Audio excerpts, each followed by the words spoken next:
नारी सुरक्षा पाई कांग्रेस अंटा भिड़ी एवं अखचक बंद डाकरे सफल होईची। रायगढ़ जिला सदर कपिलास छकठारे कांग्रेस विशाल जनसमागम में विक्षोभ प्रदर्शन करिबार देखिबाकु मिलिथिला। पीड़िता सौम्याश्री को क्षतिपूरण और न्याय प्रदान करिबारे कांग्रेस शेष निश्वास पर्यंत आंदोलन संघर्ष जारी रहिबो बोली सरकार को चेतावनी देइची। बीजेडी और बीजेपी नारी निर्यातनार 1 नंबर कही कांग्रेस प्रशासन उपरे वर्षिची। 14 तारिख कांग्रेस ओडिशा बंद डाकर को राज्यर 8टी संघ कांग्रेस समर्थन में बाहरी देखा मिली। पीड़िता सौम्याश्री न्याय पाई प्रिंसिपाल एसपी जिलापाल उच्चशिक्षा मंत्री और मुख्यमंत्री को ट्वीट करी न्याय भिक्षा मागिथिले। समस्ते नेता मंत्री चुप रहिबारु शेष में आत्महत्या करथिले। नारी निर्यातना बंद करने को रायगढ़ 11टी ब्लॉक रे चक अख चलाचल संपूर्ण ठप होइथिबा देखिबाकु मिलिथिला। आगामी दिन में नारी सुरक्षा प्रति अवहेला कले एभली राजरास्तार निया जलिबा सह चक अख बंद कराजिबो बोली कांग्रेस तरफ प्रशासन को चेतावनी देवा देखिबाकु मिलिथिला। कांग्रेसर वरिष्ठ नेता और कर्मी कौन कहिसंती सुनि नियंतु। रायगढ़ जिला प्रतिनिधि अजित कुमार भात्रा रिपोर्ट आम ओडिशा खबर। नाम हूँ सत्यवान मांडांगी, कांग्रेस जन सदस्य।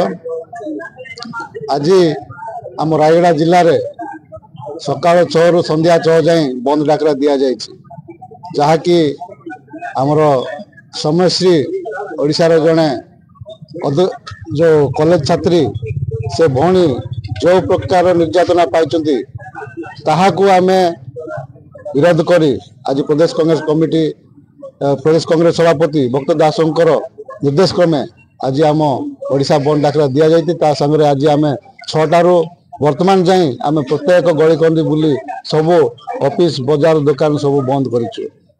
तो बंद करने उद्देश्य है आमर ओडिशा रे जो नारी निर्यातना चलती पूर्वर आमर कांग्रेस एमएलए माने ताहाकू विरोध करके आसुतिले, किंतु आज पर्यंत यही ओडिशा सरकार यही बीजेपी सरकार निद भांगु ना। तो आज जो घटनाटा बारंबार घटी आछि प्रति ओडिशा सरकार ध्यान दे ना। तो आज सौम्यश्री भौणी जो प्रकार 6 मास काल अनशन करिकी समस्त गुहारी करथिले, जहाँकि आज आम गणमाध्यम देखि पाउछु जे सी क्या गुहारी न करिसंती। कॉलेज टू आरंभ करिकी आमर शिक्षा मंत्री मुख्यमंत्री एसपी कलेक्टर समस्त से गुहारी करने बाद भी आज जीवन हारिबा पड़ी। तो यही प्रकार अन्याय अत्याचार यही चोर पटकार सरकार जो बीजेपी सरकार, तेणुक आज आम आगामी दिन में जमीक भौणी मैंने यही प्रकार निर्यातन शिकार न होती से आम ओडिशा सरकार को चेतई देवा चाहूँ जे जदि आप यही प्रकार ही प्रशासन चलेबे यही प्रकार ही मंत्रिमंडल चलेबे ताहले ठीक हम ना। आगामी दिन में आम उचित मार्ग देखे देवु जे ओडिशा रे कांग्रेस सरकार गठन करने को अशोक पाला जिला युव कांग्रेस उपसभापति।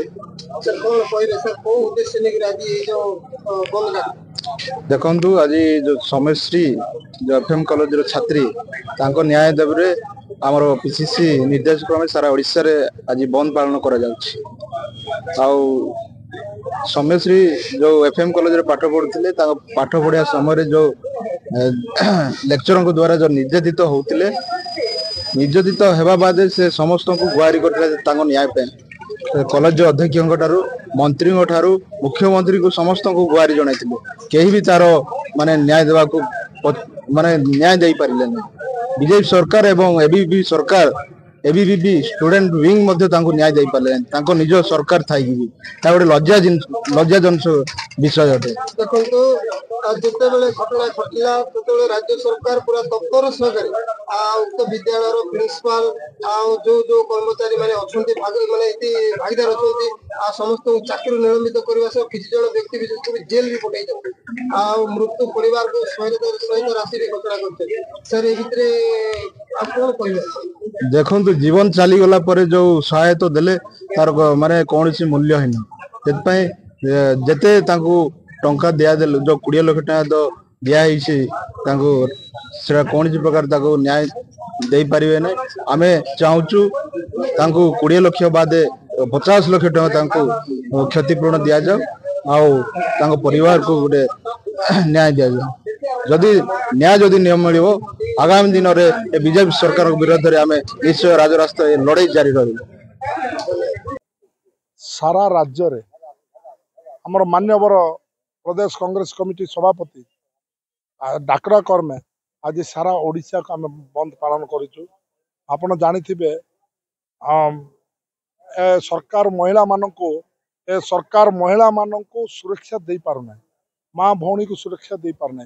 आपण देखंतु तांकर जदि 1 वर्षर रिपोर्ट कार्ड देखिबा प्रत्येक थाना मानकर 1800 केस डायरी होती पुणी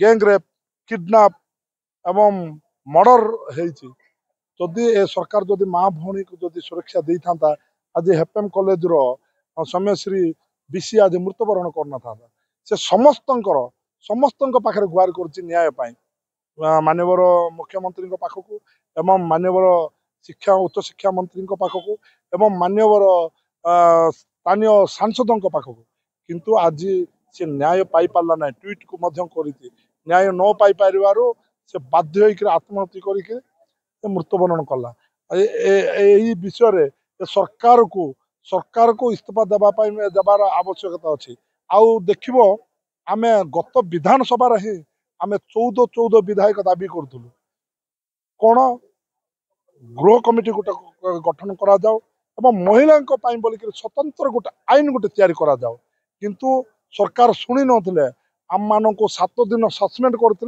एवं आम को लेकर राति अधिया पुलिस मान उठे नहीं माड मारिक पूरा भुवनेश्वर सब बुले राजरास्ता मास्टर कैंटीन छकर पकई देते बोले ए सरकार को जदि सेतेबेले जदि गृह कमिटी गठन होता स्वतंत्र आईन जदि तैयारी होता आज एफएम कॉलेज रो छात्री सौम्यश्री बीसी मृत्युवरण कर आज ए सरकार लोकंकर सरकार नहीं ए सरकार हूँ खाउरा सरकार रंगमारा सरकार आपण देखिए जल जंगल जमी लुटिले खनि पानी माटी तो सब लुटिले आदानी अंबानी मानकर सरकार ए सरकार केबे हेले भी लोकंकर नहीं आम न्याय जब मिल से आम लड़ाई जारी रही।